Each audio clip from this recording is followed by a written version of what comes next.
Hello, my fellow Nigerians, both home and abroad. My name is Fajuri Odwara Joseph.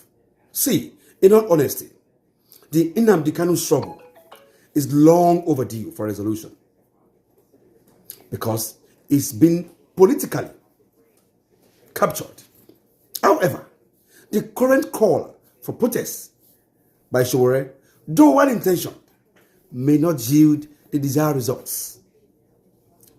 I respect Showore for his courage and consistency in standing up for national causes.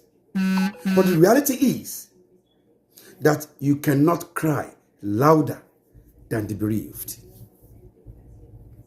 I said again, you cannot cry louder than the bereaved.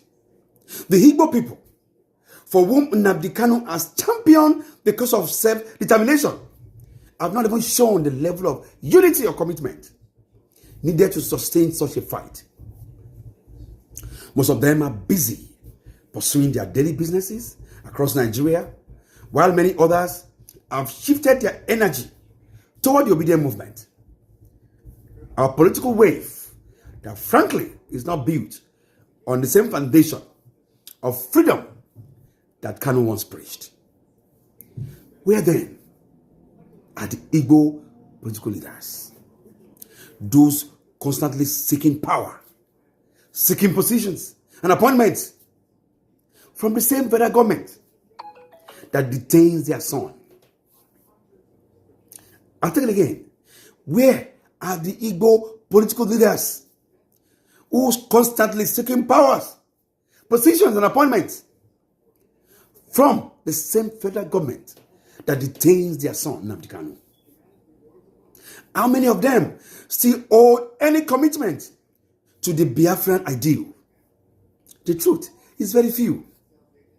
And the house divided against itself cannot stand. Instead of them staging maybe a protest, sit at home all across Nigeria, everywhere you have Igbo in Nigeria, whether in the east, in the west, to sit at home and let Nigeria begin to feel the impact. No, they're not doing that way. But instead, they put their protests that could make the nation feel their collective impact, they limited it to only the southeast, punishing their own people while claiming to be fighting for a cause. Let's be clear. Nnamdi Kanu is facing grave accusations, and no protest can override the due process of law. Protests can raise awareness, yes, but we must define what we hope to achieve with the protest. Protest is good, but what are we intending to achieve with the protest? Though it is obvious that the recent pardon of many criminals of varying crimes by President Bola Ahmed Tinubu is no doubt disappointing to many Nigerians, including myself.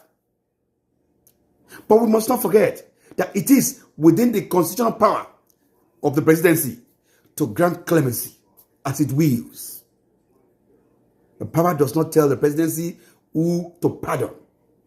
Just like we have President of America pardoning, January 6th, insurrectionists, and everybody was against it. So the president can pardon whosoever he wishes to pardon. That is the power of the presidency. The fact that the president gave pardon to a few Nigerians who many believe should not have benefited does not make Nnamdi Kanu's case comparable. His accusations and alleged offenses carry more serious national security implications.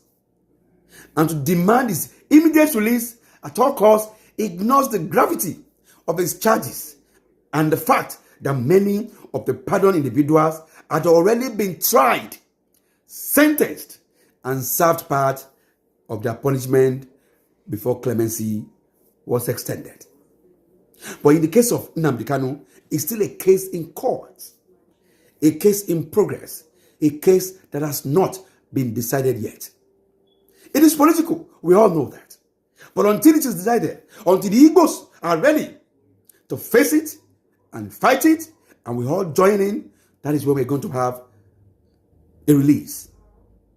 But the next question is, after demanding free Nnamdi Kanu, what next? What next? Will he agree to drop the call for secession and embrace Nigeria as a unified nation? That's number one. Will he accept and respect the Nigerian constitution? That's number two. So if we cannot answer these questions, then a protest without direction may still become a show of political grandstanding rather than a meaningful quest for justice. If the Igbo people were truly committed to secession, I would have expected them to stop sending lawmakers to the National Assembly, reject INEC organized elections all over Southeast, and to focus on building their homeland economically, building their homeland politically, building their homeland socially in preparation for an independent future. Yet, the reality is different, that most of their investment and livelihoods are spread across Nigeria, not within their own region. So how then can a new Biafra survive or a new IPOB survive when its people's wealth lies outside its borders? These are sensitive questions we must ask ourselves. As a leader, at some point, you have to say the truth, even when the truth may not be easy.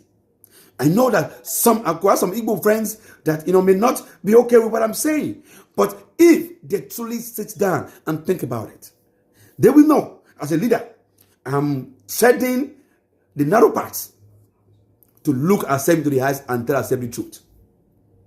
So we must not politicize Nnamdi Kanu's detention as though it represents the sole problem of the Igbo nation.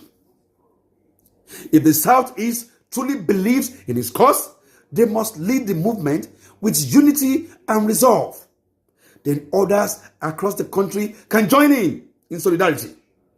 Until then, any protest branded Free Nnamdi Kanu now risks being seen as a political stunt more than a sincere national struggle. I stand for peace. I stand for justice. I stand for the progress of the Nigerian nation. And I stand for Nnamdi Kanu being released. I stand for, against politicization of holding him. There was no reason holding him. There was no reason delaying the judgment. There was no reason. Whatever the government of Nigeria wants to do, the courts, the judiciary should do the right thing. If he needs to go to jail, sentence him to jail. Let us know what we're fighting for. If you need to free him, then free him. But holding him from year to year, month to month, is criminal. And it's an injustice to Nnamdi Kanu as an individual and as a citizen of Nigeria. So Nigerian people, Nigerian government, and the Southeastern and the Igbos must choose and must lead and let every one of us follow. I do not want anyone to use Nnamdi Kanu as a stunt for political gains. I'm not saying anybody is doing that, but I do not want anyone to appear to use Nnamdi Kanu as a bait for anything, for a fight, for a protest. Our country is fragile at this time. We are all sitting on a gunpowder, and we must be careful what we do so that the gunpowder don't explode in the wrong way. May God bless Nigeria. May God bless my Igbo brothers. May God bless every tribe in Nigeria. May God bless you, and may God bless me. Thank you.